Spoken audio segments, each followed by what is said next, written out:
Sí, la verdad que ese libro y esos años fueron años donde Dios nos cambió a mucho, mucho. Y hoy estamos en otra dimensión espiritual, porque Dios primero, estoy impresionado. Bueno, el pastor Javier también está con nosotros, Dios bendiga a su esposa.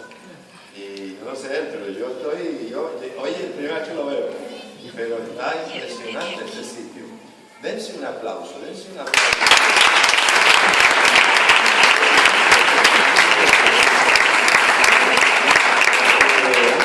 Es un gran privilegio. Me consta que a lo mejor queda un poquito retirado para venir caminando, pero si venimos en coche o lo que sea, el sitio está genial. Así que, ¿por qué no hacemos una oración también por eso? Me gustaría pedir la bendición de Dios sobre este lugar. Porque creo también que Dios trae cosas, ahora hablaremos un poco de esto, pero Dios trae cosas también para bendecir al pueblo. La iglesia no es un local, no es un salón. La iglesia somos nosotros, ¿no? Y entonces hay parte de la familia que se reúne aquí, parte que se reúne en Morón, parte que se reúne en la aldea, y así todos formamos la familia. Y este tipo de cosas bendicen al pueblo. Y hay que darle gracias a Dios. Entonces, no solamente para ustedes, sino que también va a ser una responsabilidad para bendecir al pueblo. Vamos a orar, cierra tus ojos un momentito, y así de paso presentamos este tiempo al Señor. Padre, en el nombre de Jesús, te damos muchas gracias por esta tarde, por los privilegios, el placer que nos das de deleitarnos en tu presencia. Como el propio David, como se mencionó antes, se deleitó en tu presencia, siendo rey, pero danzando sin tino. Padre, gracias por estos tiempos de alabanza y de adoración. Señor, particularmente te damos gracias por este lugar. Pido tu bendición sobre este lugar. Declaro que va a ser un lugar de bendición para tu obra aquí en Canarias, Señor, aquí en esta isla especialmente, y que tú lo vas a usar para hacer cosas importantes también en esta isla. Lo bendecimos, Señor. De lado a lado, lo bendecimos en tu nombre. Y pedimos ahora por este tiempo. Señor, ayúdanos a deleitarnos compartiendo y estudiando tu palabra. Guíanos en este tiempo. Danos, trae una palabra profética para este momento, Señor. La necesitamos. En el nombre precioso de Jesús. Amén. Amén.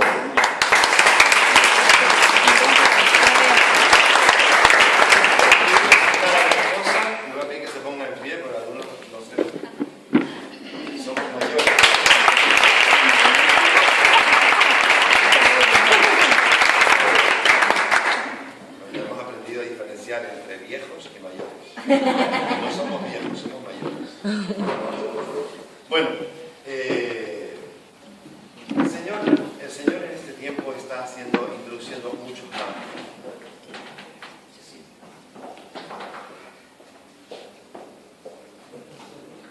El Señor está introduciendo muchos cambios, está trayendo cambios a la... Si me bajas el monitor o incluso me lo quitas, por mí no hay problema, ¿vale? Dicho los hermanos, yo me oigo también bien por ahí. El Señor está trayendo muchos cambios. Diga conmigo, cambios. Cambios. Y uno de los miedos que tenemos los humanos es a los cambios. Le tenemos pavor a los cambios, ¿verdad? Pero cuando vienen de la mano del Señor, los cambios son buenos. Amén. Diga conmigo, son buenos. Créanme, son buenos. Si son de Dios, son buenos. Alguien me dijo una vez, dice, ¿sabes? He visto ministros de todo tipo que han vivido cada uno sus avivamientos, y muchos ministros se quedaron en su avivamiento. Y sabe que el Señor viene en olas, con un avivamiento, y luego parece que hay un descansito, luego viene otro avivamiento y otro descansito, y muchas veces nos quedamos en el avivamiento que nos pilló quizá el primero o el segundo, y nos gustó mucho, y dijimos, esta es la gloria, aquí está. Pero ¿sabes qué pasa? Que el Señor viene luego, más tarde, con otra movida. Y si no estás abierto a los cambios, te quedas en el avivamiento anterior y no disfrutas de lo que viene. Y Dios nos quiere llevar de la mano de avivamiento en avivamiento. Por eso hay progreso, por eso hay crecimiento, porque Dios nos lleva de la mano de una a otra y no nos quedamos donde estábamos, sino que le permitimos a Dios que nos lleve al siguiente paso. Estaba en Guatemala en la inauguración del pastor Cash de la iglesia, una iglesia magnífica, y ahí estábamos mi esposa y yo, y el Señor por varios profetas en 4 días nos dio un bombardeo profético y nos dio muchas cositas, y una de las cosas que nos dijo y se repitió era que estábamos en tiempo de cambio, que este año y el próximo son años de coyuntura, es decir, de paso de una cosa a otra, pero estamos en medio, son años de estar en medio, ¿verdad? Pero son años de cambio. Y lo asumimos, lo tomamos como una palabra de verdad del Señor. Claro, al venir yo aquí hoy y ver semejante lugar y la alegría de la gente, la alegría de los pastores, digo, esto está en cambio también. Si hay cambio aquí, hay cambio.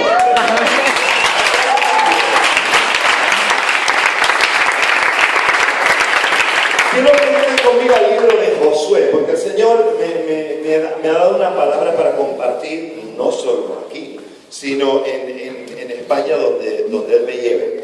Y tiene que ver con el momento con el que vivimos. Y quiero que venga a Josué capítulo 1, y tiene que ver con el cruce del Jordán. Diga conmigo, cruzar el Jordán. El cruce del Jordán fue un momento traumático en cierta manera, pero también muy esperanzador. Imagínense que ellos llevaban, ¿cuánto tiempo llevaban en el desierto? 40 años. Aquí, ¿cuántos tienen menos de 40 años? ¡Hala! Yo chiquillo, aquí, ¿qué pasa? El único viejo soy yo, ¿qué? Mira, los de 40 años en la mano, no tengan vergüenza, hombre. Miren, 40 años viviendo de la misma manera, comiendo lo mismo, viviendo la misma ropa, llevando los mismos zapatos, caminando por el santo desierto. Uno se enamoraría del desierto, estuvo 40 años lo mismo, y de repente viene el Señor y dice, en 3 días van a cruzar. Eso es un shock. Me contaba el pastor cómo los trajo aquí la primera vez, ni les avisó. Fue a traición. A traición, cojan la silla, montenla allí, que nos vamos a otro sitio, así a traición. No, el Señor casi que los cogió a traición, porque les dijo, en 3 días, vamos a leerlo. Josué capítulo 1, versículos 10 y 11, dice, y Josué mandó a los oficiales del pueblo diciendo, pasad por en medio del campamento y mandad al pueblo diciendo, preparaos comida, porque dentro de 3 días, diga conmigo, 3 días, 3 días pasaréis el Jordán para entrar a poseer la tierra que el Señor, que Jehová vuestro Dios, os da en posesión. Entonces fíjense, a nivel iglesia, porque yo me imagino que todas las iglesias pasan sus desiertos también, y yo he pasado la mía, ¿verdad?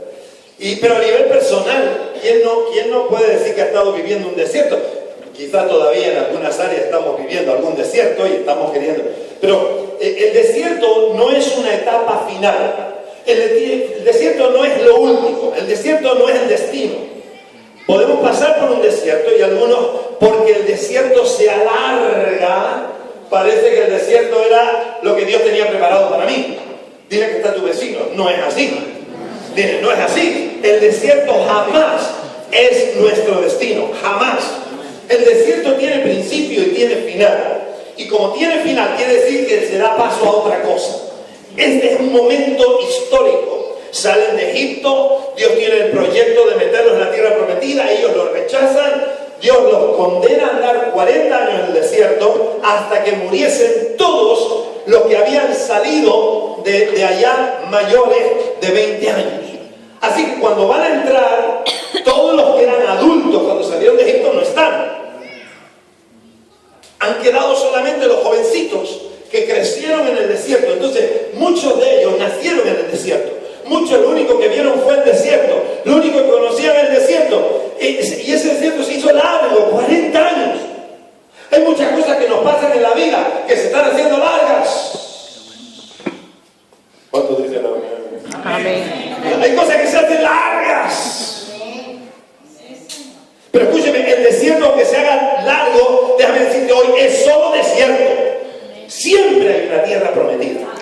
Siempre hay una tierra prometida. Siempre hay una tierra prometida. Esto no lo podemos perder de vista. No te acostumbres al desierto, no te enamores del desierto, no abraces el desierto, no ames el desierto, no sueñes con el desierto. Tienes que estar como el pueblo de Israel, que siempre estaba mirando algo que Dios había dicho ya desde decenas de años atrás a sus papás. Hay una tierra prometida, hay una tierra prometida. Y no era el desierto. Pero nos podemos acostumbrar y nos podemos enamorar. Hay gente que ya se ha acostumbrado y ha aceptado su enfermedad. Hay gente que ha aceptado estar en paro. Hay gente que ha aceptado que su esposa no va a cambiar nunca. Hermano, hay esperanza. Aleluya, por ahí se ve que hay esperanza. ¿Y cuántas hermanas no tienen la esperanza también de que su marido cambie alguna vez? ¿Cuántas hermanas? Amén, aleluya. Hermano, no, tranquila, el desierto tiene su final. Y no hablo de la muerte, ni del asesinato. Escúcheme, no te enamores del desierto, porque el desierto no es tu destino. Y si mientras estamos hablando, y le pido al Señor que así sea, está trayendo sobre ti y llamando la atención sobre alguna área de tu vida, ¿verdad?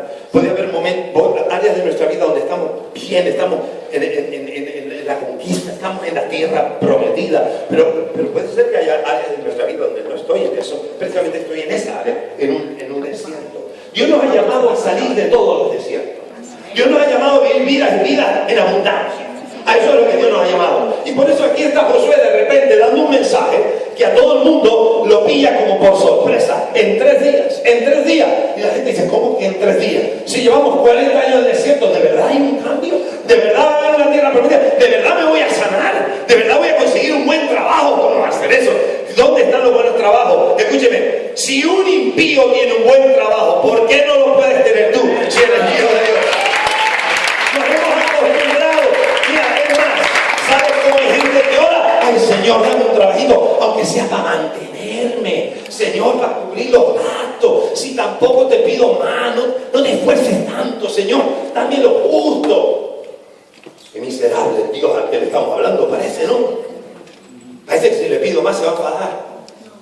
Y nos hemos acostumbrado a vivir así, cuando Dios nos ha dado una revelación en la palabra de no solo la abundancia, sino la sobreabundancia. Amén. Porque Él nos va a bendecir con sobreabundancia, lo suficiente para no solo vivir tú, sino para poder bendecir a muchos. Un joven se me acercó una vez y me dice, ay, pastor, yo de verdad, él quería presumir de mí, o sea, de verdad, yo no pido grandes cosas, pastor. Digo, pero ¿qué quiere decir? No, yo le digo al Señor, Señor, dame lo justo, si yo no quiero más, lo justo para vivir. Le dije, hermano, yo creo que la oración está equivocada. ¿Por qué quieres tener solo lo justo? Si en vez de tener solo lo justo, Dios te pusiera de empresario sobre 100 familias, ¿no estarías bendiciendo 100 familias? ¿Por qué pensamos miserablemente? ¿Por qué pensamos en desierto? ¿Por qué pensamos con mentalidad de desierto? Cuando Dios quiere despertarnos una mentalidad de reino, de tierra prometida, de amplitud. No hay horizontes. No hay horizontes. Nosotros nos limitamos. Entonces cuando vamos a trabajar, ay Señor, que me paguen a fin de mes. ¿Cómo que me paguen a fin de mes? Que me ascienda. Que se muera el dueño y me lo herede a mí. Claro, ¿verdad? Es como otro que viene a decir, pastor, ore por mí, porque el jefe está medio amargado y me tiene frito. Le digo, ¿estás orando por el jefe? Le digo, ¿orando por el jefe? Pues no lo había pensado. Le digo, pero tú no oras porque el jefe tuyo prospere. Dice, que prospere, trabaja en McDonald's. Que prospere, si lo está forrando. ¿Cómo que prospere? Le digo, no. ¿Tú quieres tener al lado un jefe contento y feliz que te bendice? ¿O un amargado que te hace la vida loca? Dije, ora para que prospere, ora para que Dios lo bendiga. Cuando esté bendecido estará contento, pero si Dios no lo bendice estará amargado y te va a amargar a ti también. Piensa con la cabeza, es desierto, nos acostumbramos a desierto, ¿me entiendes? No servimos. Yo le digo a muchos hombres cuando hablamos de matrimonio, digo, hermano, para que tu mujer te trate como un rey, primero tienes que tratarla como una reina.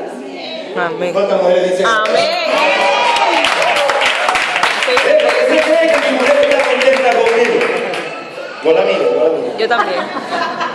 Porque la trato como una reina. No sabíamos que no va a mandar. Claro, nos llevamos muy bien. Dentro de 3 semanas, lo digo si alguien quiere hacer un regalo o algo, tenemos 28 aniversarios. Amén. Miren, vamos al capítulo 3, versículo 1. Déjame seguir un poco la línea y no me aplauda tanto porque nos quita tiempo y entonces no me da. El capítulo 3, versículo 1 y 2 dice así, Josué. Es que lo del capítulo 2 es lo de los espías y tal. Quiero sacarlo de ahí para seguir la historia como va, en secuencia. Capítulo 3. Josué se levantó de mañana y él y todos los hijos de Israel partieron de Sittim y vinieron hasta el Jordán y reposaron allí antes de pasarlo. Y después de 3 días, que son los 3 días que habían dado orden primero, y después de 3 días los oficiales recorrieron el campamento y mandaron al pueblo diciendo: cuando veáis el arca, y ahora viene una instrucción, pero quiero primero fijarnos en la primera parte. Escuchen, cuando uno vive en un desierto, le digo, tiene que prepararse para salir de él. Estamos en tiempo de salir de este desierto. España está en tiempo de salir, esto es profético. España está en tiempo de salir. Canarias no son Canarias, está en tiempo de salir. Y vamos a salir porque la abundancia de palabra y de profecía que Dios está trayendo, revelación sobre esto es muy grande. El nivel de unidad y de oración en España está siendo muy grande. La unidad entre pastores está siendo muy grande, más que nunca antes. Y todo esto son visos de que se está cociendo algo a fuego lento, pero se está cociendo algo que en un momento dado va a explotar. Amén. Prepárate para un avivamiento. Amén, aleluya. Amén. Amén. España entera, amén. El Señor va a derramar focos de fuego en toda España. No va a haber un privilegiado, un listo, un adelantado, un iluminado. Olvídate de eso. El Señor se va a mover en la iglesia que le busca con todo su corazón. Amén. Y cada vez hay más iglesias que están buscando al Señor con todo su corazón. Entonces, cuando Dios viene en tiempos de esto y va dejándose ver, va leyendo en Isaías, y el Señor decía, no iba a hacer nada que no revelase antes a sus profetas. Entonces el Señor, cuando está moviéndose así, está haciendo como Josué: prepárate porque en 3 días, ¿cuándo va a ser 3 días? No lo sé, pero esos días vienen, esos momentos vienen. Y cuando estamos en esos tiempos, yo tengo que empezar a pensar, Señor, ¿y cómo será el cambio? ¿Y qué tengo que hacer en el cambio? Y de ahí el Señor me llevó a Josué a pensar, ¿qué pasó? Vamos a pensar poquito, rápido, pero ¿qué pasó en ese tiempo? Número 1, dice, tenemos que santificarnos. Fíjense entonces en el versículo 3, dice, el versículo 1, y Josué se levantó de mañana, él y todos los hijos de Israel partieron de Sittim y vinieron junto al Jordán, que es lo que leímos ahora, y reposaron allí antes de pasarlo. Y después de 3 días los oficiales recorrieron el campamento. En el capítulo 3, versículo 5, 3 versículos después, dice, y Josué dijo al pueblo, todavía no habían cruzado, hermano, pónganse en la historia, todavía no habían cruzado, se estaban preparando. Versículo 5, y Josué dijo al pueblo, santificaos, porque Jehová hará mañana maravillas entre vosotros. Entonces fíjense en la secuencia, antes de cruzar el Jordán y que Dios haga esa maravilla, él exigía algo. Escúchenme, yo estaba escuchando un mensaje de un pastor muy reconocido. Con esto digo que el mérito es lo mío, lo escuché y me gustó muchísimo. Y me dijo, y decía, muchos cristianos asumen que por ser hijos de Dios, por tener la Biblia, por un día haber entregado su corazón al Señor, ya automáticamente son herederos de las promesas de Dios. Pero este predicador decía, pero vemos que muchos no están heredando eso. ¿Y cómo entendemos entonces que somos hijos de Dios? Que nos hemos entregado a Cristo, leemos la Biblia, pero no estamos recibiendo esa herencia o viviéndola como la Biblia dice. Y él hablaba de la posición de justicia. No estamos en posición de justicia. Entonces el pueblo de Israel era pueblo de Israel. Tenía las promesas. El Señor les dijo que en 3 días iban a cruzar. Pero antes de eso, Y en esos antes y en esos momentos, esas llamadas de atención, tenemos que poner mucha atención. Dice aquí que antes de cruzar, el día anterior, el Señor les dice: santificaos. Hermanos, sin la santidad nadie verá a Dios. La posición de justicia delante de Dios es la posición de la santidad. Si no hay santidad, no tengo ningún derecho a esperar que Dios derrame sobre mí bendición. Lo puede hacer. Lo puede hacer. Pero yo no puedo exigir nada. Porque mi posición delante de Dios para recibir de su justicia y de su misericordia en mi vida es la santidad. Si tú no vives en santidad, todo lo que estamos haciendo aquí es una pantomima. Alguien decía en algunos congresos, decía: hermanos, cuidado en el congreso, en los congresos no hay tanta alegría, tanto dice, porque quizás puede ser como en algunos momentos del pueblo de Israel: mucho salto, mucho polvo levantado y nada. Sin santidad, ministran los levitas aquí arriba en santidad. Se sube un hermano a compartir en santidad, porque como no se levante en santidad, como no se ponga en santidad, Dios no fluye.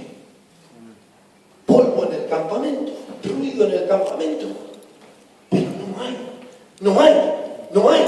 Y es necesario, antes de entrar al milagro de Dios, primero santidad. Entonces, primero santidad, luego milagro. Primero santidad, luego milagro. Diga conmigo: primero santidad, luego milagro. Y este era el primer paso.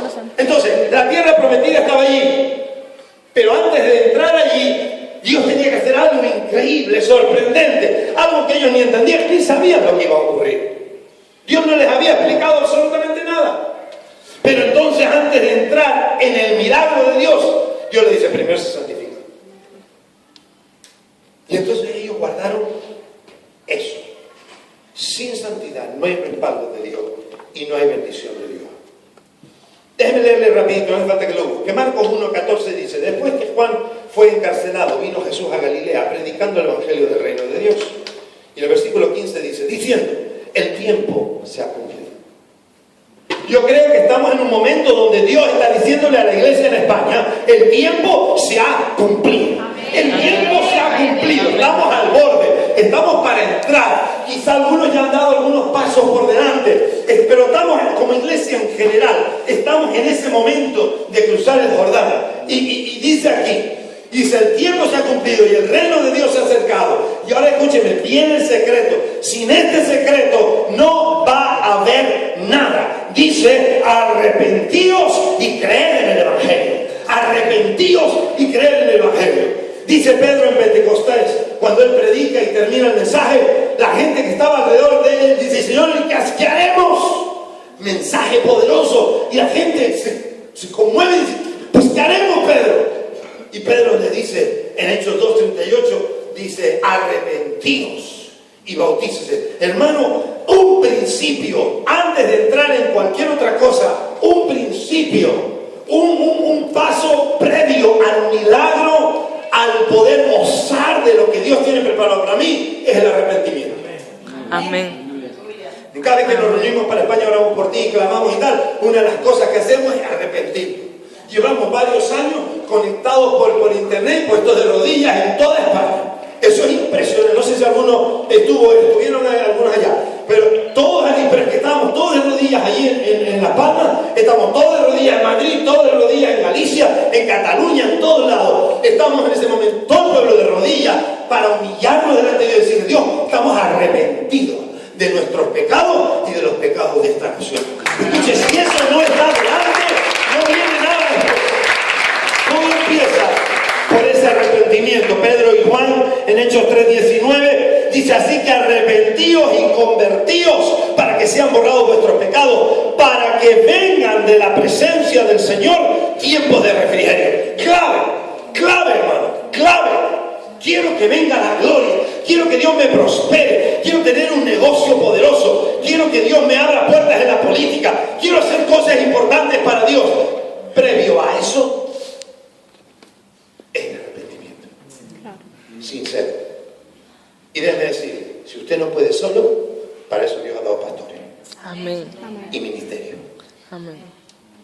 ayuden a prepararnos para cruzar el Jordán. Quiero entrar a lo del Jordán porque es de lo más emocionante. Así que seguimos adelante. Josué capítulo 3, el versículo 3 y 4, que nos lo saltamos antes, o yo no lo quise leer, dice así: y mandaron al pueblo diciendo, instrucciones para cruzar. Dice: cuando veáis el arca del pacto de Jehová vuestro Dios y los levitas sacerdotes que la llevan, vosotros saldréis de vuestro lugar y marcharéis en pos de ella. ¿En pos de ella es delante o detrás? Detrás de ella. ¿Delante o detrás? ¿Seguro? Sí, Por detrás. Acertado. Sí, dice: vosotros y marcharéis en pos de ella. Versículo 4. A fin de que sepáis el camino por donde habéis de ir, por cuanto vosotros no habéis pasado antes de ahora por este camino. Entonces lo que está diciendo es, escúchenme, primero se santifican y ahora vamos al milagro, pero para el milagro ustedes tienen que ir detrás del Señor, no delante del Señor. ¿Quién va delante? El Señor. ¿Y quién va detrás? Fíjense que cuando Jesús dice, mis ovejas oyen mi voz y me siguen. Si me siguen, ¿dónde van las ovejas? ¿Detrás o delante? Detrás. Siempre detrás. Siempre detrás. Y muy interesante esto del lugar. Dice aquí, por un lugar que vosotros nunca habéis pasado. Le hago una pregunta sencilla. El día de mañana, ¿usted ha pasado ya por el día de mañana? No. Claro que no. Hasta para cruzar el día de mañana necesitamos que el Señor vaya adelante. Amén. Porque por el día de mañana yo nunca me salgo. Necesito que alguien me guíe. Él tiene que guiar. Muchas veces vamos tan confiados, tan lanzados, tan irreflexivos, que nos adelantamos y corremos porque ya sabemos lo que hay que hacer. Pero ahí es donde entonces otra vez el evangelista dice: no te jactes del día de mañana, porque no sabes qué dará de ese día. Así es. Siempre nos toca ir detrás. Siempre nos toca ir detrás. Y esto era importante. ¿Cómo vamos a cruzar? ¿Cómo vamos a entrar en el avivamiento de Dios? No lo sé. Uy, entonces ¿quién nos va a dirigir? El que lo sabe. ¿Y pues, quién lo sabe? El Señor lo sabe. Entonces tenemos que ir detrás del Señor. El Señor va adelante y yo voy detrás. Entonces no será a mi manera, por eso es tan sorprendente. A veces uno se hace unos cocos y unas cosas, ¿verdad? ¿Cómo será el avivamiento? Y ya tú te haces tu plan. Y el Señor en su trono riéndose, claro, de nuestra inocencia. Porque lo que tú planifiques, seguro que no coincide en nada. Y escúchame, y estoy seguro que si fuera a coincidir porque te acercaste, Él lo cambia para sorprenderte. Dios es Dios. A Dios hay que dejar de hacer las cosas como a Él le gusta. Él quiere dirigir, Él quiere tomar el control. Me llama la atención David. Oye, es interesante, David en los principios, cuando él es rey, joven, se hace rey, los primeros ejemplos siempre estaba consultando con Dios.